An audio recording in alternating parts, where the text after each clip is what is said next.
Olá pessoal, bom dia, tudo bom com vocês? Espero que todos estejam bem, espero que todos tenham tido um ótimo final de semana, maravilhoso final de semana, tá? E eu vim aqui para fazer um vídeo, tanto para a turma TS55, TS56, TS54, sobre uma atividade de caso clínico que eu passei no portal para vocês, né? Para ajudar vocês a desenvolverem esse caso clínico. Como assim, professor, caso clínico? Geralmente, no hospital, a gente vê muito caso clínico, né? Relacionado à história quando a gente fala caso clínico, é relacionado à história do paciente, os antecedentes familiares, que são as doenças anteriores, os antecedentes atuais, que é a história atual da doença. E nesse caso clínico, o profissional de enfermagem geralmente faz um processo de anamnese, né? Que é uma entrevista feita com o paciente de forma direta ou indireta, né? Geralmente quando o profissional lança a pergunta para o paciente ou para o familiar relacionada ao histórico dele atual, que é a doença atual, os sintomas atuais, os sinais atuais dele, é uma anamnese direta. Quando o paciente ele mesmo relata o que ele está sentindo, as queixas dele, é uma anamnese indireta. Então a anamnese é uma entrevista, é um histórico de entrevista que é feita com o doente ou com o familiar sobre o quadro clínico dele e toda a história de vida e de doença atual dele. Não só de doença atual, né? Histórico de doença atual, histórico familiar também, ou seja, os antecedentes familiares. Se o paciente tem família com doença crônica ou não, quais são essas doenças crônicas, se tem familiar que foi a óbito, morreu por quê, qual o motivo. Isso são antecedentes familiares. Antecedente atual, né, que o paciente tem atualmente.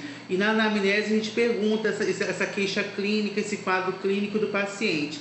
Então eu lancei lá no portal uma atividade de caso clínico para vocês desenvolverem, né? Lembrando que essa atividade de caso clínico, esse caso clínico, que nada mais é uma descrição de uma evolução de um paciente que deu entrada num ambulatório de uma unidade médica. E ali o paciente descreveu e o familiar relatou para o profissional que estava na sala de triagem, que é o enfermeiro e o técnico que tria o paciente. Sala de triagem, para quem não sabe, é a sala que o paciente entra, né, após ter passado pela emergência, pela recepção, onde foi aberto um boletim de atendimento médico, um BAM.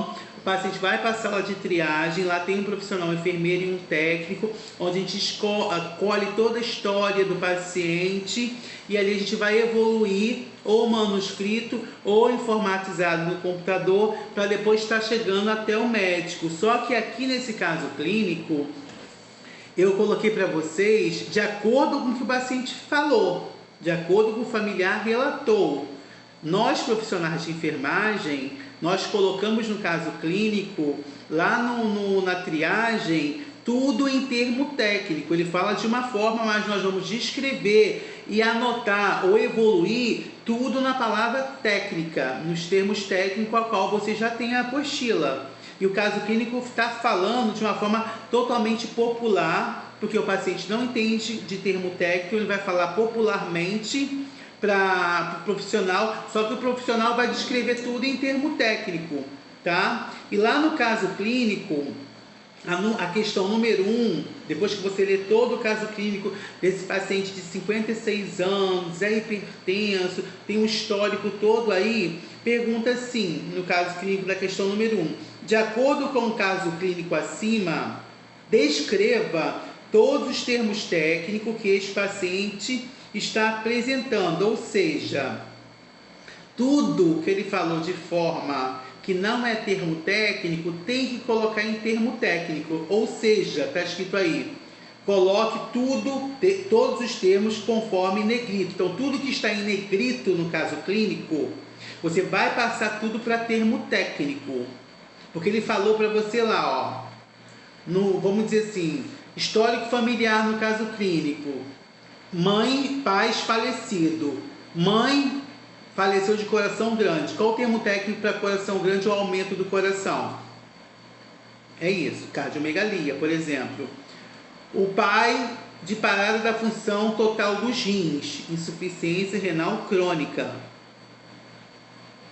Paciente relata que há alguns meses vem sentindo alterações de sono, queixa-se de diminuição do volume urinário. Qual o termo técnico para diminuição do volume urinário? E quando urina, com essa diminuição, vem sangue na urina. Qual o termo técnico para sangue na urina? Batimento cardíaco acelerado. Qual o termo técnico? Apresenta inchaço em MMI. II. II é membro inferior. Então, qual o termo técnico para inchaço? E manchas avermelhadas na região pré-tibial, nos pés. Qual o termo técnico para manchas avermelhadas?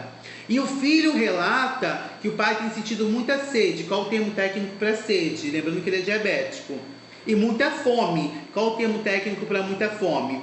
Paciente relata dificuldade e dor ao urinar. Qual o termo técnico para dor ao urinar e dificuldade? Dificuldade de respirar. Qual o termo técnico para dificuldade de respirar? E apresenta pele arroxeada. Qual o termo técnico para pele arroxeada? Então você vai ver o que está escrito em negrito, vai repetir o caso clínico e vai colocar em termo técnico. Tudo que está em negrito tem que ser escrito em termo técnico, inclusive o exame físico. Pressão arterial, 18/10, que é 180 por 100 milímetros de mercúrio. Está normal? Está alta ou está baixa? Se tiver normal, normotenso. Se tiver alta, hipertenso. Se tiver baixa, hipotenso. Isso vai de acordo com o valor. Você sabe o valor normal da pressão. HGT, a hemoglucoteste, que é o teste de glicemia capilar, 345. Está alta ou não está alta? Então, de acordo com a Associação Mundial de Diabetes, o valor normal da glicemia é de 70 a 100 ou 110. O valor normal da glicose do paciente. Em jejum é de 70 a 100 até 110 no máximo. A dele está 345. Está alta a glicemia no sangue ou está baixa a glicemia no sangue? Esse MGDL aí é milímetro por decilitro. Ainda botei ali, aumentada a glicose. Então, qual o termo técnico para a glicose aumentada no sangue? A temperatura dele está 38,5. Está normal a temperatura do corpo? Está aumentada. Então, qual o termo técnico para esse valor de temperatura? Você sabe que é abaixo de 35, hipotermia. 36 a 37, afebril. Apirético. 37 a 38, febrícula. E 38 a 39, ele está com 38,5, então é 38 a 39. Oximetria de pulso 93. Oximetria de pulso é quando coloca um aparelhinho no dedo do paciente, chamado de oxímetro de pulso. O oxímetro de pulso tem a função de avaliar a saturação de oxigênio no sangue, ou seja, a quantidade de oxigênio no sangue, e avaliar também a frequência cardíaca desse paciente. A saturação dele está 93. O valor normal da saturação de oximetria no pulso, o valor normal de oxigênio no sangue pela oximetria no pulso pode variar de 90 a 100%, não pode estar abaixo de 90, tá? Pode variar, mas ele está com 93, está chegando a 90, por isso ele está tendo aquela dificuldade de respirar, tá? Então, estão entendendo aí, ó, coração grande, qual o termo técnico? Parada da função dos rins, qual o termo técnico? Diminuição do volume urinário, ou seja, tudo que está aqui, ó, em negrito.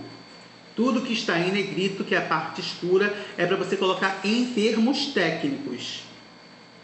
A palavra está escrita normal, conforme o paciente fala. O paciente não chega no consultório do doutor e fala assim, estou com muita dor de cabeça. para o médico, para a enfermagem. Só que lá na evolução você não vai escrever dor de cabeça, vai escrever paciente relata cefaleia. Ao paciente falar, eu estou com muita dor nas articulações, você não vai escrever dor nas articulações, você vai escrever paciente relata artralgia. Eu estou com dor na boca do estômago. Qual o termo técnico para dor na boca do estômago? Epigastralgia. Por isso é importante saber termo técnico. Então, na questão número 1, tudo que está em negrito, você vai passar para a palavra técnica, tá? Que são os termos técnicos do paciente, as queixas do paciente, que são os sinais e sintomas que ele está apresentando. Lembrando que sinais é tudo que você vê, sintomas é tudo que ele sente, e ali você vai descrever tudo em termo técnico, da forma com que ele falou. Basicamente, você tem que se imaginar como um profissional de enfermagem, onde o paciente chega para você, está relatando isso tudo aqui no caso clínico, só que você tem que escrever na evolução ou no computador em termo técnico, tudo que ele está falando. Em termo técnico. Meu pai está relatando que está com dificuldade urinar. Você vai botar paciente, relata, isso. Meu pai relata que está com muita sede. Você não vai escrever muita sede na evolução. Você vai colocar a palavra técnica referente a muita sede. Espero que vocês tenham conseguido entender essa questão da número 1. A número 2, citar todos os materiais utilizados para verificação dos sinais vitais, né, que são sinais de vida, pressão arterial, frequência cardíaca, frequência respiratória, temperatura axilar, a mais usada no hospital, porém a mais eficaz, a retal, e o material usado pelo HGT, a hemoglucoteste. Vídeo estes que já estão no portal, tá? Nas aulas anteriores. Se você assistiu, você fez as suas anotações, você vai saber responder esses materiais. 3. Qual a posição adequada para esse paciente na sala vermelha? Qual a posição de exame que esse paciente vai ficar na sala vermelha? Lembrando que ele está com dificuldade de respirar, ele está saturando pela oximetria 93. Então, qual a posição adequada para o fluxo respiratório desse paciente na sala vermelha? Você vai colocar o nome da posição. Número 4. Em caso de emergência, deste paciente, quais são as vias de administração de escolha para a prescrição médica de ação rápida? Lá na conduta, no caso clínico, está dizendo que o paciente foi solicitado exame laboratorial, medicamento SOS, que é aquele medicamento para ser feito na hora, com a intenção de aliviar os sinais e sintomas e o paciente não complicar, e encaminhou ele para a sala vermelha. Ele vai ficar no oxigênio terapia em posição adequada. Só existe uma posição adequada para colocar o paciente no oxigênio, principalmente quem está com dificuldade de respirar e pele arroxeada, tá? E aqui na última questão, que é a 4, qual é a via de ação rápida, as vias de ação rápida que vai ser feita a medicação nesse paciente? Nós temos vias enterais, que são medicamentos primeiro absorvidos pelo organismo e depois lançados na corrente sanguínea, e temos vias parenterais, que é aquela medicação administrada diretamente na corrente sanguínea e depois é absorvida pelo organismo. Existe uma via enteral de ação rápida em caso de emergência e existe uma via parenteral de ação rápida na emergência. Existe uma enteral de ação rápida e uma parenteral de ação rápida, conforme está no vídeo. Espero que vocês tenham entendido. Às vezes as pessoas acham confuso, mas a gente tem que ler, parar e interpretar, que é assim que você vai trabalhar no hospital. O paciente vai falar dessa forma para você, mas você não vai escrever no prontuário dessa forma. Você vai escrever em termos técnicos. E é isso que eu quero aqui, tá bom? Espero que vocês tenham entendido. Beijos, fiquem com Deus.